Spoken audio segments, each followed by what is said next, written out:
जो portion matrix है अब हम वो डिस्कस कर रहे हैं। What is a matrix? देखो ये जो फॉर्मेट है इसका, इस फॉर्म में हम एलिमेंट को रखते हैं।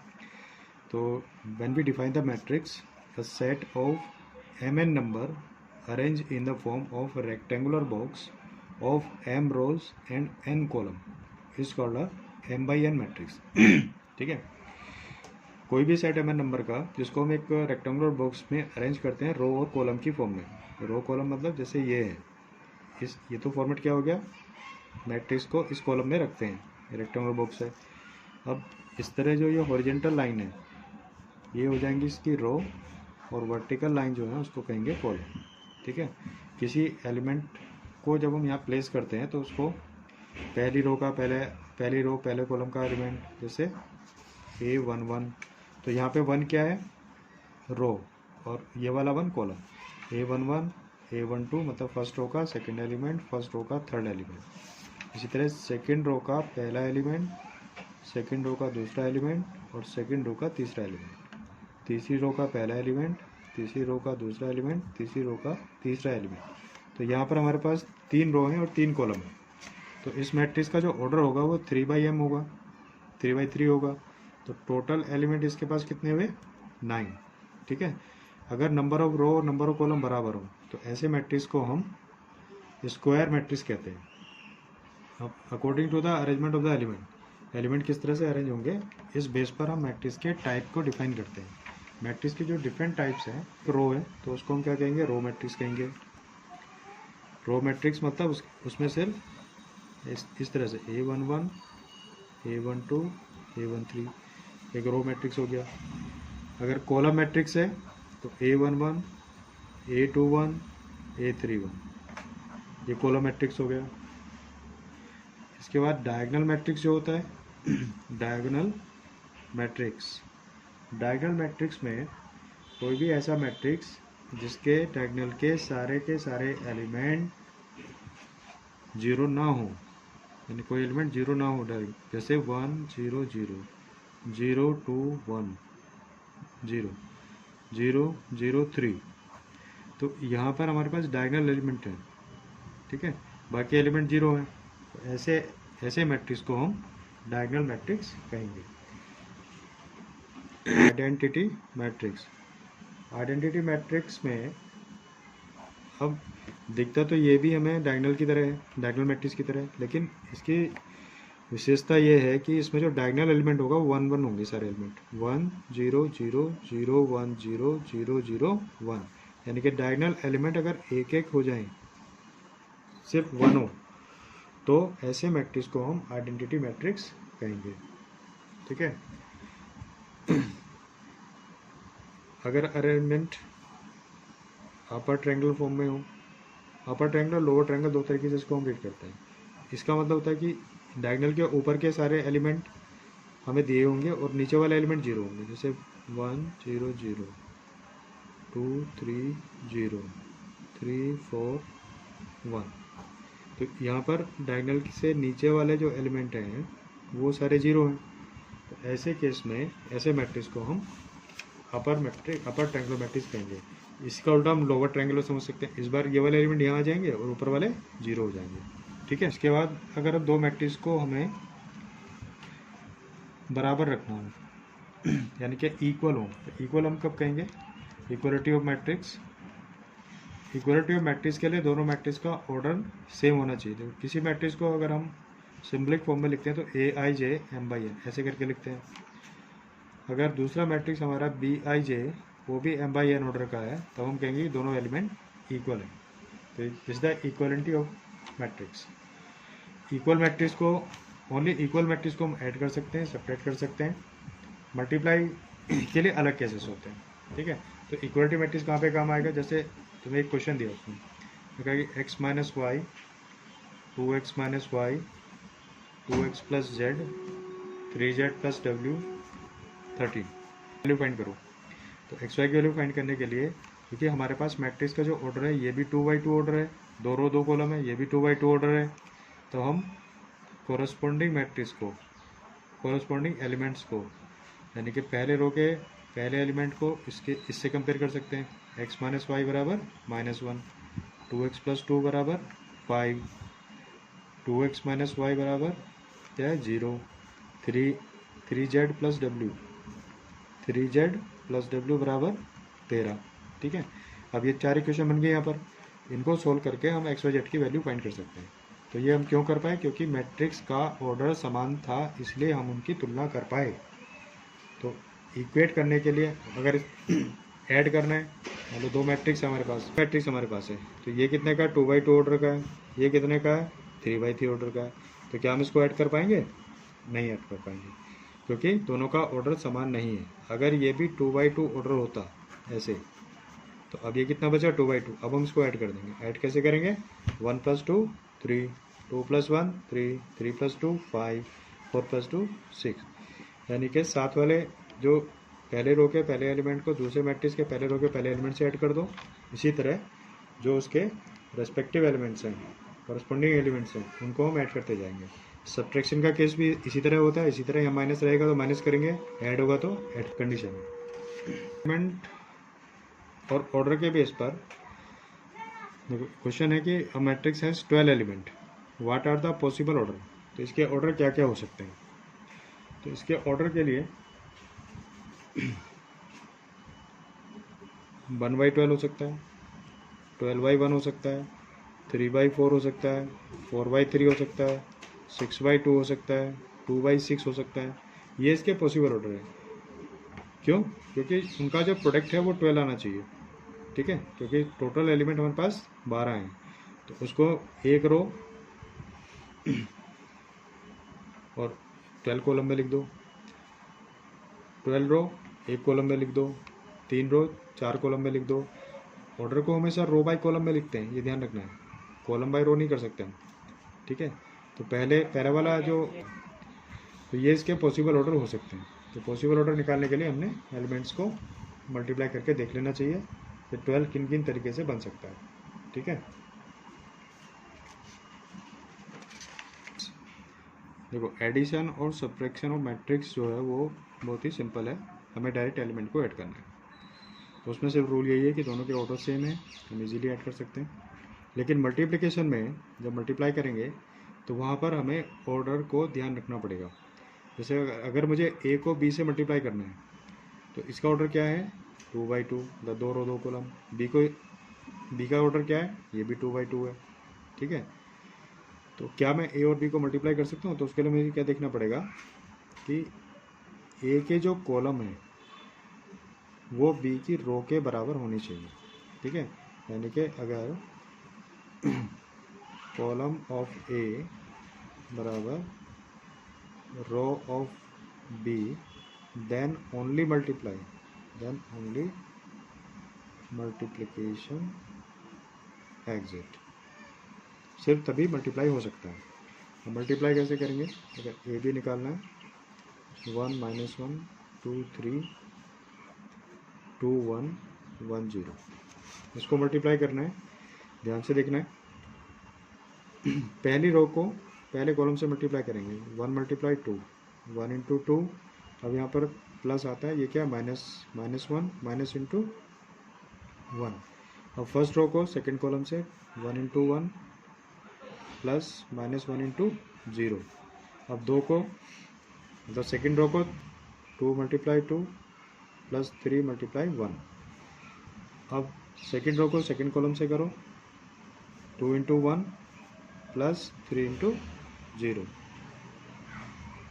ठीक है, अब तो सिर्फ सिंप्लीफिकेशन, 2 × 2, ये कितना हो गया -1, दो में से क्या बचा 1 और ये हो गया 0, ये 1 आ गया, तो 4 4 और 3 7, यहाँ पे आया 2, तो ये हमारे पास ए भी आ गया।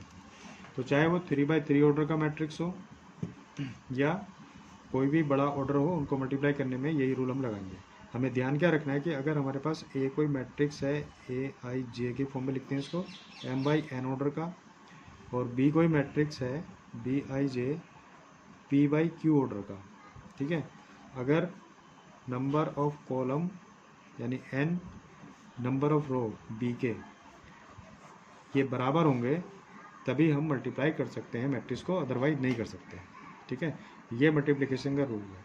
हमेशा जिसको मल्टीप्लाई कर रहे हो उसके कॉलम देखो, जिससे मल्टीप्लाई कर रहे हो उसके रो देखो, ठीक है।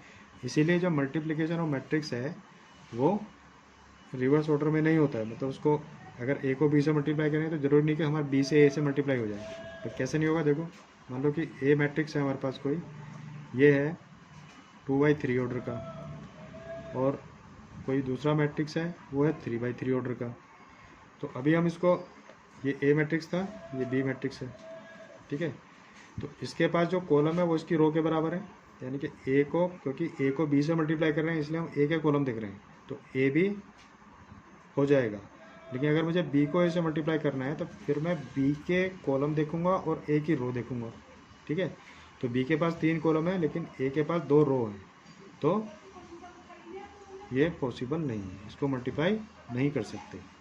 बस ये ध्यान रखना है यहाँ पर, ठीक है। 2/2 का मैट्रिक्स दिया हुआ है, हमें प्रूव करना है ए आई जो है यहाँ पर आइडेंटिटी मैट्रिक्स है, आइडेंटिटी मैट्रिक्स और 2/2 ऑर्डर। तो आइडेंटिटी का मतलब क्या होता है, 1 0 0 1, ये आइडेंटिटी मैट्रिक्स है 2/2 ऑर्डर का, ये दिया हुआ है। हमें प्रूव करना है ए आई प्लस बी ए की पावर n बराबर ए की power n I plus m A की पावर n-1 बी इंटू ए, ये हमें प्रूव करना है। ऐसे क्वेश्चन को मैथमेटिकल इंडक्शन की हेल्प से सोल्व करेंगे। मैथमेटिकल इंडक्शन क्लास 11 में तुम लोगों ने पढ़ा हुआ है, डाउट होगा तो मुझे कमेंट में बता देना, मैं मैथमेटिकल इंडक्शन को एक्सप्लेन कर दूंगा फिर से, ठीक है। मैथमेटिकल इंडक्शन में हम पहला स्टेप क्या लेते हैं, यहाँ पर जो हमें दिया हुआ है उसमें n=1 रख दो। n की जगह 1 रखने पर ये जो रिलेशन है यहाँ पर, इसमें n की जगह 1 रखेंगे तो हमारे पास क्या आएगा, ए आई प्लस बी ए बराबर ए आई प्लस एम को भी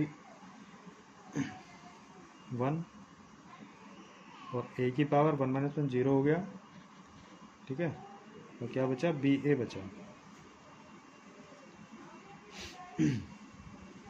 इक्वल आ गई, इसका मतलब हमारा जो रिलेशन है वो n बराबर 1 के लिए ट्रू है, ठीक है। तो यहाँ पे क्या लिखेंगे, therefore it is true, result is true, therefore result is true for n=1। अब सेकेंड स्टेप क्या लेंगे, सेकेंड स्टेप में n बराबर k मान लो, ठीक है। n बराबर k मान लेते हैं। अब n की जगह k रखेंगे तो हमारे पास आएगा ए आई प्लस बी ए की पावर k बराबर ए की पावर k आई प्लस k ए की पावर k-1 बी इंटू ए, यह आया हमारे पास। हमने मान लिया कि लेट n=k के लिए रिजल्ट जो है वो ट्रू है। अब हमें ये प्रूव करना है कि हमारा रिजल्ट n बराबर k+1 के लिए भी प्रूव होगा। नाउ वी शैल प्रूव, ये हमें शो करना पड़ेगा। अब the result is true for n बराबर k+1, ठीक है। मैथमेटिकल इंडक्शन के ये 3 स्टेप्स होते हैं। पहले में n बराबर 1 रखते हैं हम, n बराबर 1 रखने पर दोनों साइड इक्वल आएगी तो बोलेंगे कि ये ट्रू है। फिर मानेंगे कि n बराबर k के लिए भी ट्रू होगा, तो उसके लिए एक रिलेशन यहाँ पर बन गया। अब इसको मानने के बाद थर्ड स्टेप में हम ये शो करेंगे कि रिजल्ट n बराबर k+1 के लिए भी ट्रू होगा, ठीक है। तो n बराबर k+1 के लिए, तो उसके लिए हम n की जगह हम k+1 रखेंगे। हमारे पास ए आई प्लस बी ए की पावर k+1 बराबर ए की पावर k+1 आई प्लस k+1 ए की पावर, क्योंकि यहाँ पर n-1 था, यहाँ पर k+1 रखेंगे तो 1 से 1 कट जाएगा, खाली k बचेगा, ठीक है, टू बी ए। अब हमें ये शो करना है कि ट्रू है, ठीक है। इसको सिंस ए आई प्लस बी ए की पावर k+1 को हम पावर स्प्लिट करके लिख सकते हैं, ए आई प्लस बी ए की पावर k इंटू ए आई प्लस बी ए, तो किसकी पावर 1 है, मल्टीप्लाई करेंगे तो पावर ऐड हो जाएगी, ऐसा लिख सकते हैं इसको, ठीक है। देयरफॉर ये बराबर, अब हम जो रिजल्ट फर्स्ट है ये वाला बी ए और ए आई प्लस बी ए, इसको ऐसे ही हमने रख दिया। अब इस टर्म को मल्टीप्लाई कर दो, इन दोनों को आपस में मल्टीप्लाई करो। इसको मल्टीप्लाई करेंगे तो ए की पावर के आई into A I plus B A, इसको इस पूरे टर्म से मल्टीप्लाई किया, प्लस के ए की पावर के माइनस वन बी ए इंटू ए आई प्लस बी ए। फर्दर एक्सपेंड कर दो, ए की पावर के आई इंटू ए आई प्लस ए की पावर के आई इंटू बी ए प्लस के ए की पावर के माइनस वन बी ए इंटू ए आई प्लस के ए की पावर के माइनस वन बी ए इंटू बी ए। ठीक है, यहाँ हो जाएगा कितना, ए की पावर के प्लस वन आई स्क्वायर का मतलब आइडेंटिटी मैट्रिक्स है, वन का स्क्वायर करेंगे तो वन ही रहेगा, तो उसको वन यहाँ पर वन लिखो, प्लस ए की पावर के बी ए आ जाएगा, ये ए की पावर के बी ए प्लस के ए की पावर के बी ए प्लस के ए की पावर के माइनस वन बी स्क्वायर ए स्क्वायर, बी को बी से मल्टीप्लाई किया बी स्क्वायर, ए को से करा ए स्क्वायर, ये टर्म आ गई। इस स्टेप के बाद वो ए ही होगा क्योंकि आई क्या आइडेंटिटी मैट्रिक्स है, तो वन को किसी से ही मल्टीप्लाई करें तो वापस वही आता है, इसलिए हमने जहाँ आई ए प्रोडक्ट में था उसकी जगह ए रख दिया। अब इस स्टेप के बाद में हमारा टर्म जो आई ए आई प्लस बी ए की पावर के प्लस वन बराबर ए की पावर के प्लस वन इंटू आई प्लस के ए की पावर के बी ए बी प्लस ए की पावर के बी, यहाँ से ए कॉमन ले लिया, प्लस के ए की पावर के माइनस वन बी स्क्वायर ए स्क्वायर, ये लिख दिया इसको। इसके बाद ए की पावर के प्लस वन आई प्लस यहाँ पे हमारा के प्लस वन कॉमन आ जाएगा, के प्लस वन कॉमन आ गया, ए की पावर के बी ए प्लस के ए की पावर के माइनस वन बी स्क्वायर, ठीक है, प्लस बी ए की पावर के प्लस वन बराबर ए की पावर के प्लस वन ए की पावर के बी ए, ये हमारा यहाँ पे प्रूव हो गया। ठीक है, प्रैक्टिकल इंडक्शन की हेल्प से प्रूव किया, कॉम्प्लिकेटेड नहीं है, थोड़ा ट्रांसपोज से रिलेटेड प्रॉपर्टीज़ हैं तो उनको डिस्कस कर लेते हैं। उन पे क्वेश्चन जो आते हैं वो थोड़े से घुमाने वाले होते हैं। ट्रांसपोज ऑफ मैट्रिक्स, ट्रांसपोज बहुत इजी है। अगर हमें कोई मैट्रिक्स ए दिया हुआ है तो ए में 1 2 3 4 5 6 2 1 3 ये मैट्रिक्स है। ए का ट्रांसपोज करने के लिए हमें कहा जाता है ट्रांसपोज ऑफ ए, इसको टी लिख देते हैं ऊपर।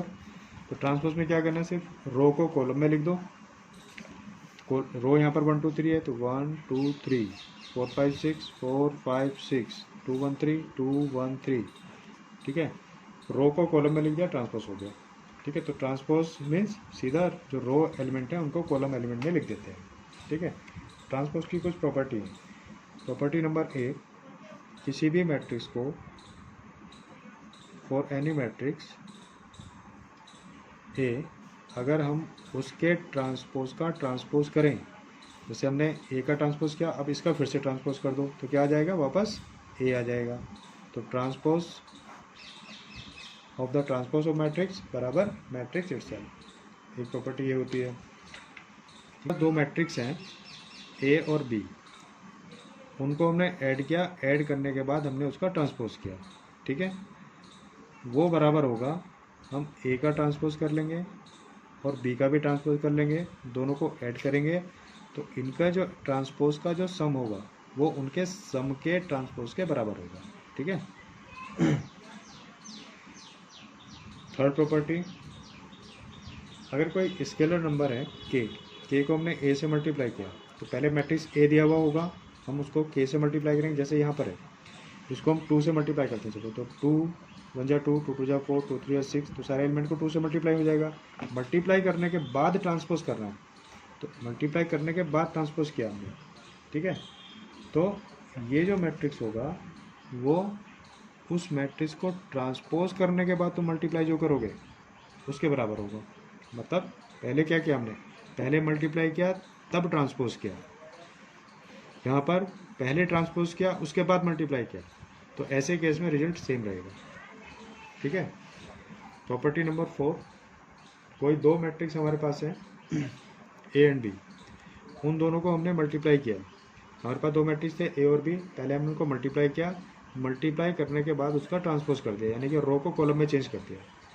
उसके बाद हमें जो मैट्रिक्स दिया हुआ था ए और बी, हमने ए का ट्रांसपोज किया और बी का ट्रांसपोज किया। ठीक है, इनको मल्टीप्लाई किया, तो ये बराबर नहीं होगा। ठीक है, ये इसके बराबर नहीं होगा। कब होगा, अगर हम बी के ट्रांसपोज को ए के ट्रांसपोज से मल्टीप्लाई करते तब बराबर होगा। ठीक है, तो यहाँ पर हमने क्या किया, पहले मल्टीप्लाई किया फिर ट्रांसपोज किया। यहाँ पर पहले हमने ट्रांसपोज किया उसके बाद मल्टीप्लाई किया, तो दोनों केसेस में रिजल्ट इक्वल होगा। Property number 4, matrix. पहले तो मैट्रिक्स, कोई मैट्रिक्स सिमेट्रिक्स मैट्रिक्स कब होता है, अभी हमने ट्रांसपोज के बारे में पढ़ा था। अगर किसी मैट्रिक्स का ट्रांसपोज उस मैट्रिक्स के बराबर हो तो वो सिमेट्रिक मैट्रिक्स कहलाएगा। If the transpose of the matrix equal to the matrix itself, तब उस मैट्रिक्स को हम सिमेट्रिक मैट्रिक्स कहेंगे। ठीक है। फॉर एग्जांपल, मान लो कि हमें ए दिया हुआ है कोई मैट्रिक्स 3 -1 1 -1 2 5 1 5 -2। अब इसका ट्रांसपोज कर दो। इसका ट्रांसपोज करेंगे मतलब रो को कॉलम में चेंज करेंगे। 3 -1 1 -1 2 5 1 5 -2। अब ये देखो मैट्रिक्स ए उसके अपने ट्रांसपोज के बराबर है कि नहीं है, तो दोनों सेम मैट्रिक्स हैं। इसका मतलब ए जो है, A is a symmetric matrix, तो ऐसे मैट्रिक्स को हम सिमेट्रिक मैट्रिक्स कहेंगे। इसी का दूसरा क्या आता है, स्क्यू सिमेट्रिक।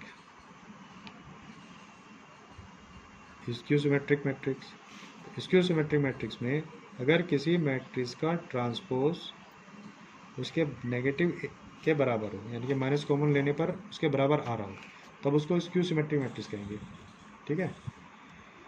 जैसे मान लो कि तुम्हारे पास एक मैट्रिक्स है 0 2 -3 -2 0 5 3 -5 0, ये हमने मैट्रिक्स, इसका ट्रांसपोज कर दो। इसका ट्रांसपोज करो तो 0 2 -3 -2 0 5 3 -5 0। अभी यहाँ पर हमें एलिमेंट तो सेम दिख रहे हैं लेकिन साइन डिफरेंट है। अगर हम यहाँ से माइनस कॉमन ले लें या माइनस से मल्टीप्लाई कर दें तो माइनस बाहर आने पर क्या होगा, जो नेगेटिव था वो पॉजिटिव हो जाएगा। तो 0 2 -3 -2 0 5 3 -5 0। ठीक है। अब यहाँ पर हमने क्या देखा कि ट्रांसपोज जो था वो -a के बराबर था, इसलिए हम इस मैट्रिक्स को स्क्यू सिमेट्रिक मैट्रिक्स कहेंगे। तो कि वो स्क्यू सिमेट्रिक है कि सिमेट्रिक है। जैसे 0 2i 3 -2i 0 4 -3 -4 0, ये चेक कर लेना। और एक और मैट्रिक्स है 0 -3 5 3 0 2 -5 -2 0। इसको तुम लोग चेक कर सकते हो कि ये स्क्यू सिमेट्रिक है कि सिमेट्रिक है। ठीक है, इसको हम थ्योरम की तरह ले सकते हैं। स्टेटमेंट ये है कि prove that every square matrix, यानी कि स्क्वायर मैट्रिक्स मतलब 3/3 2/2 4/4 m/n, जितनी रो उतने column, that is square matrix. ठीक है, कोई भी square matrix can be uniquely expressed as the sum of a symmetric and skew symmetric matrix, यानी कि किसी भी मैट्रिक्स को हम सिमेट्रिक और स्क्यू सिमेट्रिक के सम की तरह प्रदर्शित कर सकते हैं, ऐसा हमें स्टेटमेंट कह रहा है। अब इसको देखते हैं हो सकता है कि नहीं। मान लो कि हमारे पास एक मैट्रिक्स स्क्वायर मैट्रिक्स ए है। ठीक है, ए को हम, वो कह रहा है A plus A T and A T मतलब ए प्लस उसका सिमेट्रिक, क्योंकि अगर वो सिमेट्रिक है तो उसका ट्रांसपोज बराबर होगा, and A minus A T. तो ये मैट्रिक्स ए था, ये इसका ट्रांसपोज था, इनके सिमेट्रिक। ये मैट्रिक्स ए था, ये इसका स्क्यू सिमेट्रिक मैट्रिक्स था। इन दोनों के सम के बराबर इसको प्रूव कर सकते हैं। तो लेकिन हमें यहाँ पर ए को ही हमें यहाँ पर डिजाइन करना है, तो ए से तो ए कट गया, अगर हम इसको प्लस करेंगे तो ये सिमेट्रिक हो गया, इसक्यू सिमेट्रिक हो गया, लेकिन यहाँ पर 2a आ गया। तो क्या करो, इस पूरी टर्म को ऐसा ले सकते हैं, इसको 1/2 ले लो, यहाँ पर इसको भी 1/2 ले लो। ए को हमने इस तरह से डिजाइन किया, ठीक है। इसको हम मान लेते हैं P, इसको मान लेते हैं Q, ठीक है। जहाँ पर P क्या है 1/2 a प्लस उसका ट्रांसपोज, और Q क्या है 1/2 a माइनस a का ट्रांसपोज। ये इसका सिमेट्रिक और इसका स्क्यू सिमेट्रिक है। तो उसने कहा था कि इसको हम रिप्रेजेंट कर सकते हैं, अगर ऐसा पॉसिबल है तो, क्योंकि ये इसका सिमेट्रिक बता रहे हैं, तो सिमेट्रिक की प्रॉपर्टी हमें क्या बताया कि इसका ट्रांसपोज करने पर वापस वही आना चाहिए। अब हमें चेक यही करना है। पहले हम जो P मैट्रिक्स जिसको सिमेट्रिक माना है उसका ट्रांसपोज करते हैं। उसका ट्रांसपोज करेंगे मतलब 1/2 a प्लस इस टर्म का ट्रांसपोज करेंगे, ठीक है। यहाँ पर स्केलर वाली प्रॉपर्टी लगी, 1/2 बाहर लिख सकते हैं, a प्लस ए के ट्रांसपोज का ट्रांसपोज, ठीक है। इसका जब ट्रांसपोज करेंगे तो 1/2, इसको जब हम ओपन करेंगे तो ए का ट्रांसपोज प्लस ए के ट्रांसपोज का ट्रांसपोज, 1/2 ए का ट्रांसपोज प्लस हमने पढ़ा था कि किसी मैट्रिक्स के ट्रांसपोज का वापस ट्रांसपोज करें तो वही मैट्रिक्स आ जाता है, ठीक है। तो इसका मतलब क्या हुआ कि जब हमने पी का ट्रांसपोज किया तो वापस पी आया कि नहीं आया, इसका मतलब ये सिमेट्रिक है। अब दूसरा हमने स्क्यू सिमेट्रिक माना था, अब उसको भी शो करते हैं। इसका भी ट्रांसपोज ले लो क्यू का, एंड क्यू का ट्रांसपोज मतलब ए माइनस ए के ट्रांसपोज का होल ट्रांसपोज। इसको यहाँ पर 1/2 बाहर आ जाएगा, ए माइनस ए का ट्रांसपोज का ट्रांसपोज, 1/2, इसका मतलब ए का ट्रांसपोज माइनस ए के ट्रांसपोज का ट्रांसपोज, 1/2 ए का ट्रांसपोज माइनस ए। अब यहाँ से माइनस अगर हम कॉमन ले लें तो माइनस 1/2, इसको उधर लिख लेंगे, ए माइनस ए का ट्रांसपोज।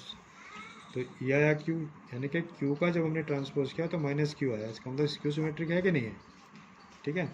और इनको अगर हम ऐड कर दें, ठीक है, तो वापस हमें क्या आ जाता है, ए आ जाता है। देयरफॉर ए बराबर पी प्लस क्यू, जहाँ पी क्या है, वेयर पी इज सिमेट्रिक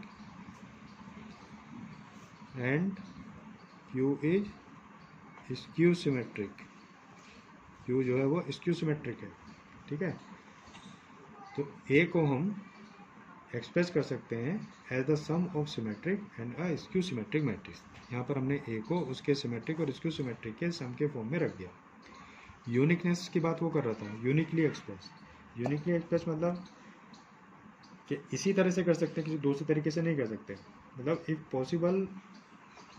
अब इसको यूनिकनेस को अगर हमें अलग से प्रूव करना तो मान लेंगे कि ए जो है वो कोई आर प्लस एस की तरह हम शो कर सकते हैं, जहाँ पर आर सिमेट्रिक है और एस स्क्यू सिमेट्रिक है, तो वो आर का ट्रांसपोज प्लस एस का ट्रांसपोज आएगा। तो ए के ट्रांसपोज का मतलब क्या हो गया, आर माइनस एस। तो ए बराबर क्या हो गया, आर प्लस एस, ठीक है। तो ट्रांसपोज हो गई आर माइनस एस। तो आर बराबर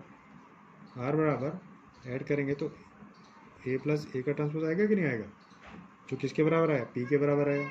इसी तरह अगर मुझे यहाँ से एस निकालना है तो क्या करेंगे, इसमें से इसको माइनस कर दूंगा मैं, आर से आर कट जाएगा, तो क्या बचा 2s बराबर ए माइनस ए ट्रांसपोज। तो एस बराबर 2 को उधर ले जाओ, 1/2 ए माइनस ए ट्रांसपोज।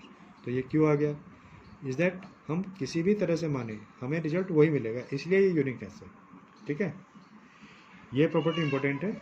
यहाँ पर हमने ट्रांसपोज की लगभग सारी प्रॉपर्टी को डिस्कस कर लिया। ये सारी प्रॉपर्टी याद रहने पर हमें हेल्प करेंगी क्वेश्चन प्रॉब्लम को सोल्व करने में, ठीक है। ट्रांसपोज और सिमेट्रिसिटी एंड स्क्यू सिमेट्री के बेस पर यहाँ पर मैंने 2 क्वेश्चन लिए हैं। पहला क्वेश्चन है, so that all positive integral power of a symmetric matrix are symmetric, यानी कि कोई एक मैट्रिक्स है, उसकी जितनी भी पॉजिटिव इंटीग्रल पावर होंगी ऑफ ए सिमेट्रिक मैट्रिक्स, तो सिमेट्रिक मैट्रिक्स की जितनी भी पॉजिटिव इंटीग्रल पावर ली जाएंगी उससे हमें सिमेट्रिक मैट्रिक्स ही मिलेगा, ये हमें शो करना है। ठीक है, अब इसको शो करने के लिए मान लेते हैं कि ए कोई हमारे पास सिमेट्रिक मैट्रिक्स हो। Let A B a symmetric matrix and n जो नंबर मान रहे हैं इज ए नेचुरल नंबर। तब ए की पावर एन का मतलब ए की पावर 2 करोगे तो ए इंटू ए की पावर 3 लिखोगे तो 3 बार लिखोगे, ए की पावर एन लिखेंगे तो A into A and to nth अंतर लिखेंगे। अब हम ऐसे किसी इंटीग्रल पावर का ट्रांसपोज करना चाहते हैं, तो इसका मतलब क्या हुआ कि जितने भी प्रोडक्ट ऑफ एन मैट्रिक्स आएंगे उनका ट्रांसपोज हम लोग कर रहे हैं। ठीक है, तो इनका ट्रांसपोज जब हम करेंगे तो हम इसका मतलब ए का ट्रांसपोज इंटू ए का ट्रांसपोज इंटू ए का transpose up to n times transpose किया हमने। तो जब हम ए के ट्रांसपोज को एन टाइम्स मल्टीप्लाई करेंगे तो हम उसको ये लिख सकते हैं ए के ट्रांसपोज की पावर एन, और यहाँ पर क्या था ए की पावर एन का ट्रांसपोज। ठीक है, अब यहाँ पर हमने ट्रांसपोज का ये क्या, क्योंकि मैट्रिक्स क्या था वो सिमेट्रिक मैट्रिक्स था। सिंस मैट्रिक्स इज सिमेट्रिक, अगर सिमेट्रिक मैट्रिक्स है तो इसका मतलब ट्रांसपोज ए के बराबर होना चाहिए। तो ए की पावर एन का ट्रांसपोज हम करेंगे तो वापस क्या आएगा, ए की पावर एन आएगा, क्योंकि ये तो ए आ गया ना फिर हमारे पास। ठीक है, ये हमें शो करना था कि पॉजिटिव इंटीग्रल पावर का ये सिमेट्रिक मैट्रिक्स है, इसकी इंटीग्रल पावर का हमने ट्रांसपोज किया तो वापस हमें वही मैट्रिक्स उतनी पावर का मैट्रिक्स मिल गया। ठीक है, स्टेटमेंट के अकॉर्डिंग हमें ये प्रूव करना था।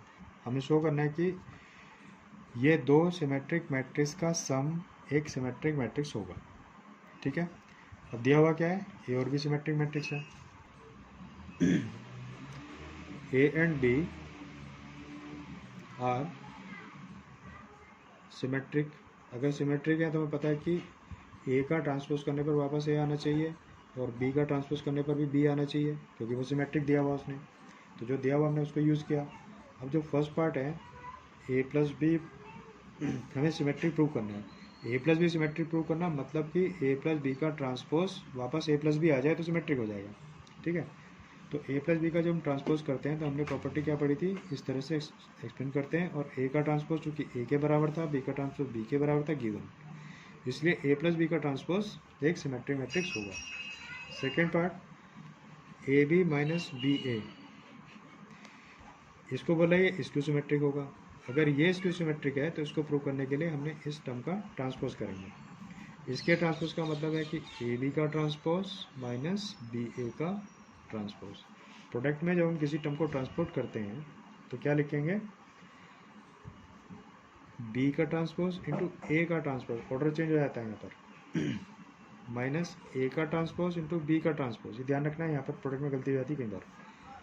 ठीक है, अब चूंकि बी का ट्रांसपोज तो बी के बराबर है, ए का ट्रांसपोज ए के बराबर है, इसी तरह ए का ट्रांसपोज ए के बराबर है, बी का ट्रांसपोज बी के बराबर है, क्योंकि सिमेट्रिक गिवन है।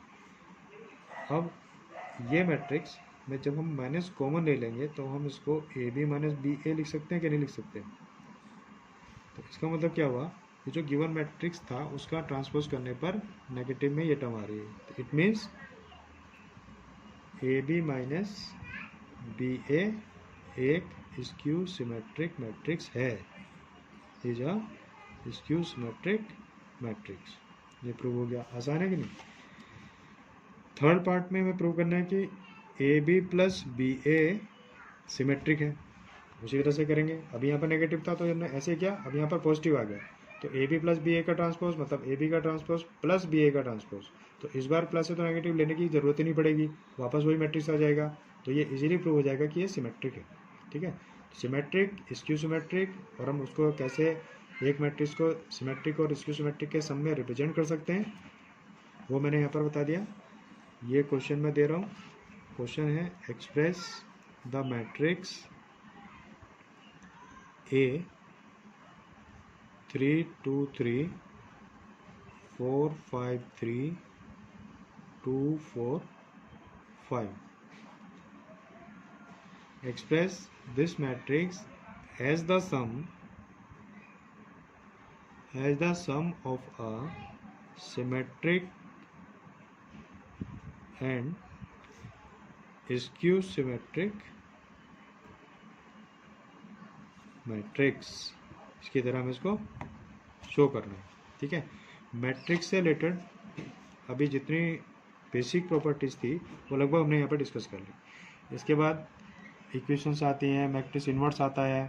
ठीक है, तो इन्वर्स ऑफ मैट्रिक्स आता है, एलिमेंट्री ऑपरेशन के बेस पर जो क्वेश्चंस आएंगे उसको हम लोग नेक्स्ट वीडियो में इन्वर्स से स्टार्ट करेंगे। अभी यहाँ पर प्रॉपर्टीज थी, ये हमने डिस्कस कर ली। ठीक है, तो इन पर कोई कॉम्प्लिकेटेड क्वेश्चन नहीं आते, आसान आते हैं। नेक्स्ट वीडियो में inverse of matrix and determinant